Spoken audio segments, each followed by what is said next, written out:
Tim Sheridan has rage quit DC Comics after Alan Scott the Green Lantern. Things are not going well for Tim. We're going to talk a little bit about the way that he broke the character, because he certainly did that. But it does appear, Jim, that he broke his brain in the process and possibly his career. Yeah. And then people don't realize, I mean, when you're doing things and you have problems, first off, keep it in-house. If you have a problem. So then again, I'm yelling about my wife here. But you end up where the idea, if you have an issue, you have to discuss it with somebody. And what Tim Sheridan seems to do a lot is likes to, like you said, rage, yell, quit, whatever. And it's after the fact, and never seems to try to get any answers from anybody. It's just like, oh, these people weren't here for me. This person did that. And he throws a lot of people under the bus. And that's from where I get that, from personal talk with him. Yeah, because I remember when Alan Scott the Green Lantern was coming out, he did that video on Twitter. If you support LGBTQ, you got to support this. We got to show the audience is huge and fuck the haters. Yeah. Never told you why the book was good or why he loved the character and what he was going to do with Alan Scott. He was just, you got to do it for this reason. And it all blew up in his face, and he ended up rage quitting Twitter. He just sits there and argues with people nowadays. Yes. Yeah. And things like just standard comic book talk. If somebody would say, not even in any sort of mean or whatever way, say, Tim Sheridan, I don't get what you're doing, how you're going back and redoing stuff with the character, and you're doing and he would just argue right away. He would end up just, like you said, just yelling at people, even just regular people just trying to understand what he's doing, or ask, oh, why did you think that? He immediately thought it was always a fight. And it seemed like he wanted to put that line in the sand, thinking that that would put him over the top to get sales or whatever. But that's not how you do it anyway. Even if there were people out there, nobody wants to just join in your fight that you're just screaming about and not really being that nice about it. And it's not just DC Comics and Green Lantern fans. He had the exact same issue with He-Man and Masters of the Universe fans when he was writing that book. And apparently that's about the time where I guess he told people that he quit DC Comics and will never work for them again. Yep. That's what happened. I was on Twitter, and there was a bunch of people, and a guy who said, oh, I'm friendly with Tim Sheridan. I was talking to him. And the thing that Tim Sheridan said is he's never working for DC again. He's kind of quit DC because they weren't there to support him when he said, when the Green Lantern, Alan Scott Green Lantern book was going to come out, just about to come out, he said in his mind, everybody attacked me and DC did not have my back. The problem is, he caused the attack by the video that you talked about. Nobody was ready. Yeah, people were talking about it, but he wanted to get that hype up. I'm sure he wanted to get hate reads as well. He just wanted to sell the book, though he did it in a weird way because final orders were already in. This was just like a last second thing. But in the meantime, what he did was turn a lot of people off, even people who would have supported him. And in the end, it all comes down to the book. It comes down to the book, the writing. And he never mentioned that. It was just the idea of read this to get back at these people or them, and it just didn't work. And the idea that he quit DC Comics, there's a reason that he was that desperate when Alan Scott the Green Lantern came out. I'm pretty certain that he knew this was probably his last chance to write a book at DC, and it needed to be successful because he'd failed so many times at that point. 100%. He actually even hit when I was still talking to him a little. I'm not going to tell you that, I talked to him every single day, every hour, but the couple times I talked to him, he was saying like, I need to get something going. I need something to be. And he was part of the Flashpoint Beyond, that sort of thing that you had with Jeff Johns and Jeremy Adams. And that was pretty good, but he needed something of his own to go. And that was going to be the springboard into this Alan Scott book. It needed to be good. It needed to sell, not even be good. It needed to sell. He knew that if not, he just is listing, you have writers that just don't sell. They're not going to give you more work. So he tried to do it in just a bad way, but quitting is funny. I mean, the idea of quote unquote quitting a job that you don't have. I mean, that's kind of the whole concept of this. I don't think they're calling him anytime soon to do anything with that. But I think that DC, by the end of this, if he just, did his deal, sat quiet, I think that they would have continued, even though Alan Scott didn't sell well. It has been reviewed well. It'll probably win a couple Pride Awards, things like that. And I think they would have done a couple things, not big things, but he could have started to build up things. But he burned it to the ground. He burned it straight to the ground. The fact that he got mad at DC Comics for not supporting him with the controversy that he started in the first place. It just kind of shows you he's like a petulant child. He is, and a petulant child that has not looked at the landscape of things. The idea of, I've never seen DC, like their Twitter account, whatever their deal. This is just, hey, this is coming out. Here's a preview. I don't know what he wanted. Did he think that Jim Lee was going to step up because of an Alan Scott Green Lantern book and a thing that he caused, say, hey, everybody, like we're behind him? He should, first off, he should talk to them and they would tell them, they'd say, just get off of Twitter, like stop fighting with people. But the idea that he thinks that they're going to have his back in a way that I don't understand what he was saying even, because that just doesn't happen. And it just is ridiculous that he thought that that would be the case. And here's the way, they had his back. They hired him to do the book. There it is. You get a paycheck, do your work, don't blow it up. Your own deal. Let people, and if you think that he didn't think that people were going to buy the book. That's the whole thing. He was not confident in his own writing, his own ability, and then he lashed out and it backfired. That's plain and simple. He did the wrong thing and couldn't even back off from that and apologize. Like you said, he still fights with people until he finally rage quit Twitter. So I know behind the scenes of 2 instances where Jim Lee had a creator's back. Never made a public stance on it. Never went out there and talked to anybody. It was all behind the scenes. The first one was when Mags Visaggio did that stupid love bombing thing with Sean Gordon Murphy. Yeah. Has not worked at the company since there was a Ginny Hex book, but that was already written and in the bag. But hasn't gotten any paying work, basically got blackballed. The other one that I know of is when Tom King went out there and attacked Jay Lee. And, for the covers, it was like, oh, this guy's confiscated, and was like trashing him while his dog had just died and all that stuff. Yep. I'm told that Jim Lee spoke to Tom King personally because he created controversy, which is exactly what fucking Tim Sheridan did. He doesn't want that stuff. No, he doesn't. I heard, I didn't hear the Mags Facade, but that makes sense. I did hear the Tom King deal. Again, it's, hey, listen, we like publicity, all that stuff. And they actually use Tom King for that. I mean, I'm sure he realizes they put him on a book. People are going to go start fighting, and they don't mind that. They don't mind the whole deal there. But when you start adding things, and especially I think, Jim Lee, he likes doodling, and he doesn't like the guy doesn't want to. He doesn't want. I can imagine when they're like, Tom King controversy on line 2, and he's like, oh God, like what? Like he just wants to like everything free and clear. Don't bother me to a fault. But the idea where don't cause that sort of the idea of any press is good press is not the same in what is going on now, especially with comics. And you can't turn people off when things are this bad. And so when you do that, if DC comes out, Jim Lee has, like, I can imagine he's going to have a press conference and announce, oh my God, I'm so upset. Everybody don't fight back at Tim Sheridan, even though he attacked you. Please don't fight him. What is that going to do? All that's going to do is cause more problems for Jim Lee. And he has to sit there and say, who's this we're talking about? Tim Sheridan? Like, no way am I going to get involved in anything. It's not worth it. Just write your book. Just do your thing. And he didn't fire Tim Sheridan off the book. There's your support, because it was ridiculous. That video was complete just nonsense, trying to drum up sales in the worst way possible. Well, in the book, I guess, is the worst part of all of that. You and I suffered through Alan Scott the Green Lantern. We made it all the way to the end. Unfortunately, I liked Sandman. I liked the Jay Garrick Flash book. Those were a lot of fun. They sold better than Green Lantern because people knew this was going to be garbage. He started retconning the character from the beginning and throwing in all this other stuff. You get to that final issue, and it's one of the worst moments in comic book history where you've got Alan Scott explaining to Obsidian, his son, all of his relationships and how he was blackmailed and how he was going down the docks, which we'll get to here in a second, all that stuff. And then Obsidian actually has to ask his father, so does that mean you're fluid? Yeah. It's like, come on. and I'm sitting there and like, Alan Scott's a lot older than me. And he's like, oh, no. I'm like, huh? Like, what? Like, don't you know what's, oh, I see what you're doing. I'm like, okay. And then that's the thing is you go through the whole series, and what most people, and this is what I was saying earlier, people would say to Tim Sheridan, okay, like, how are you going about this retcon?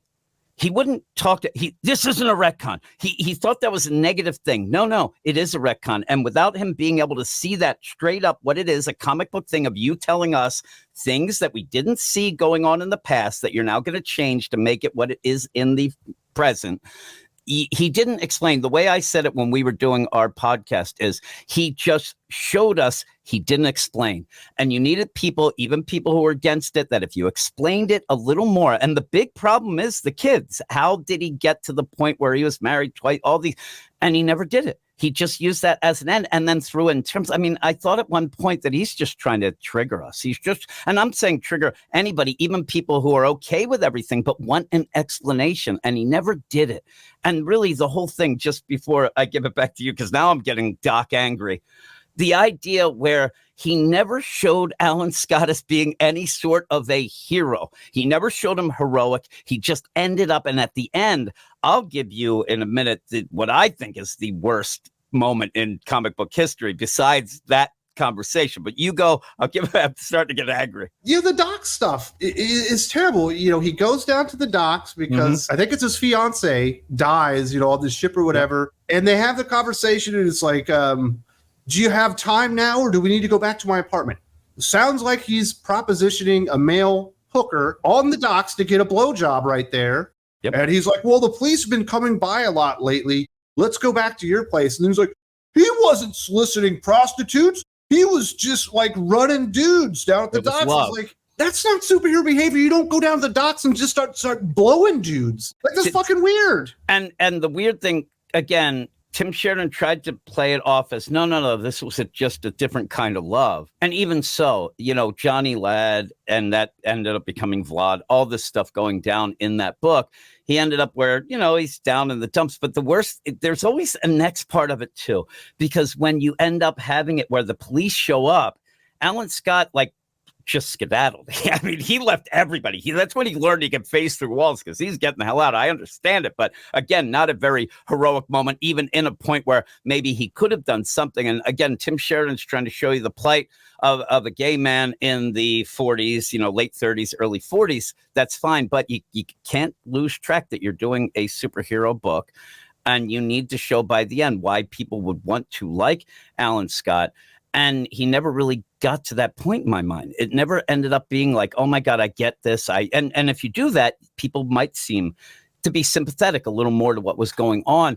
But you never got to that point. Everything was always a fight. He always fights with people. And in the book, it seems like everything was just a fight. And it didn't work. No, and he ended up writing a bunch of characters completely out of character. You've got the Spectre there when it turns out like all these male hookers Alan Scott was banging on the regular all end up in the morgue dead because of him. And Spectre's like, they loved you, Alan Scott. Yeah. He's talking like he's talked to God. The Spectre at this point is the most notorious homophobe in the entire DC Comics universe. Yes. And that could be the angle you go. This is the thing, too.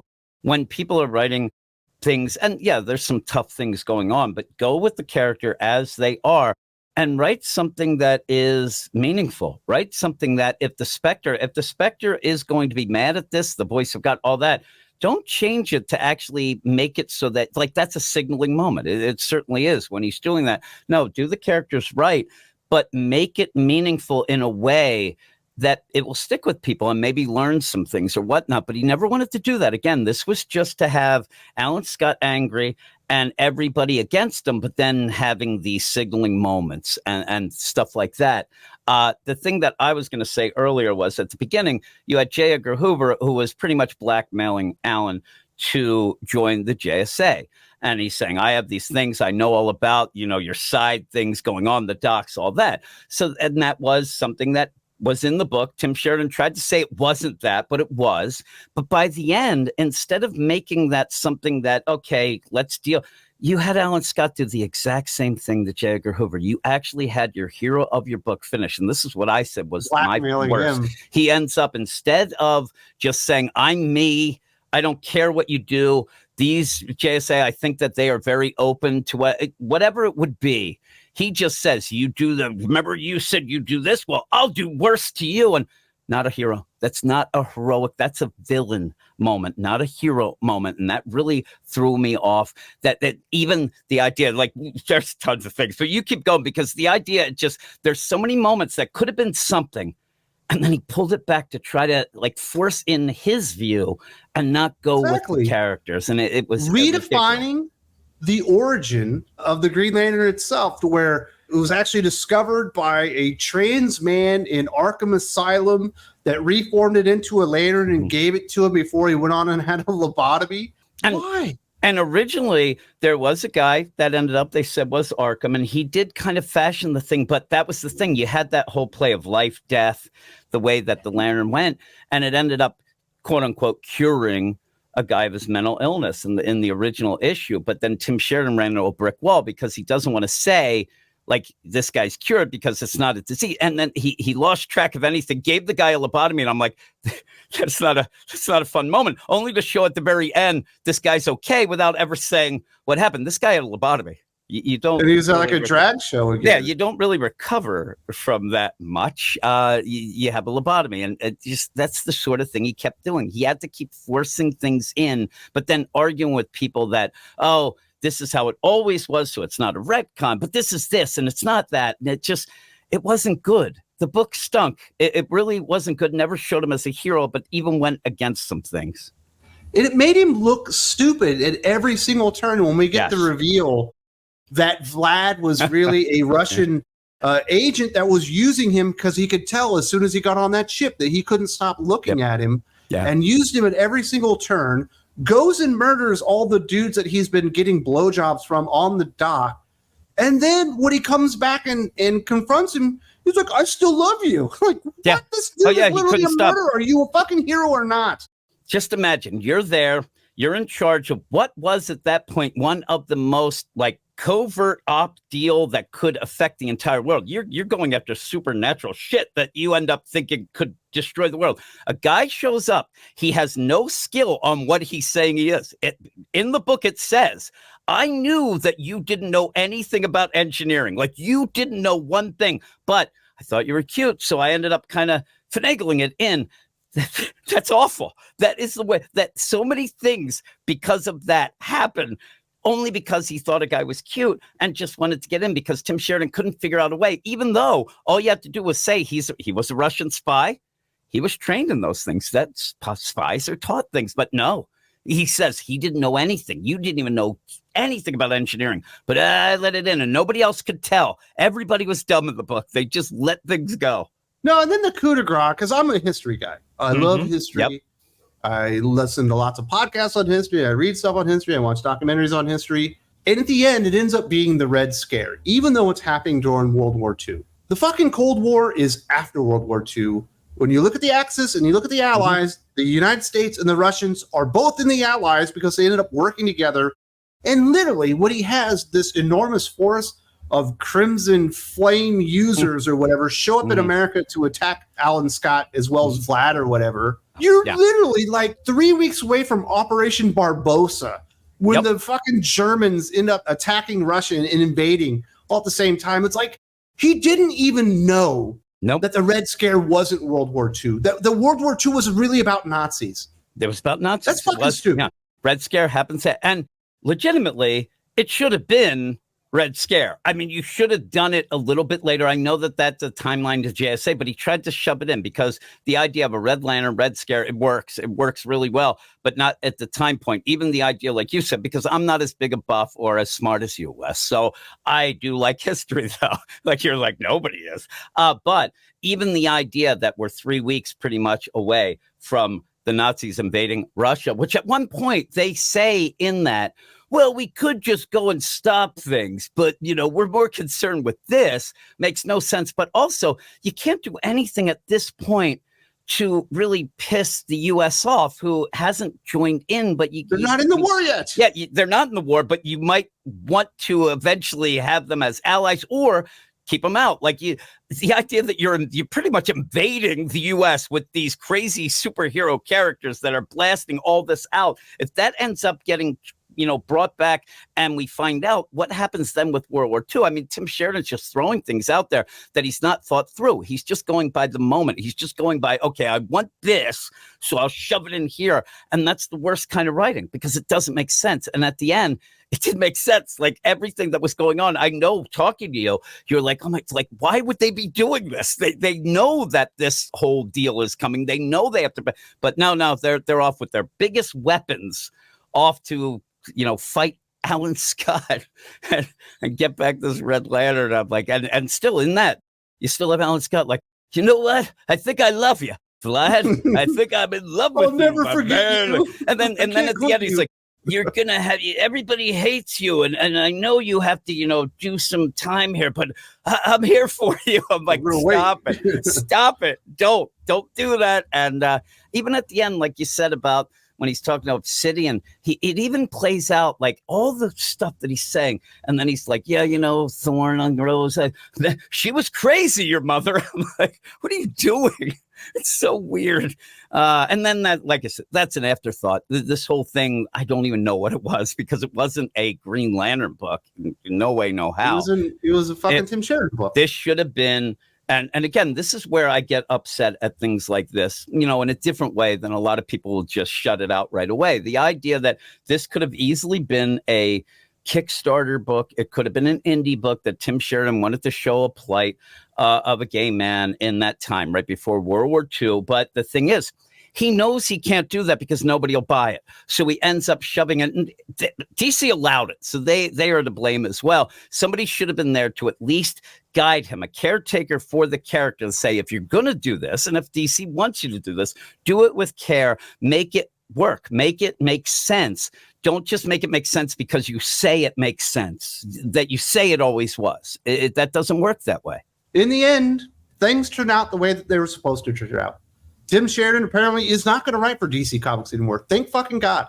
I'm a DC fan. I don't want to have to read his comic books anymore.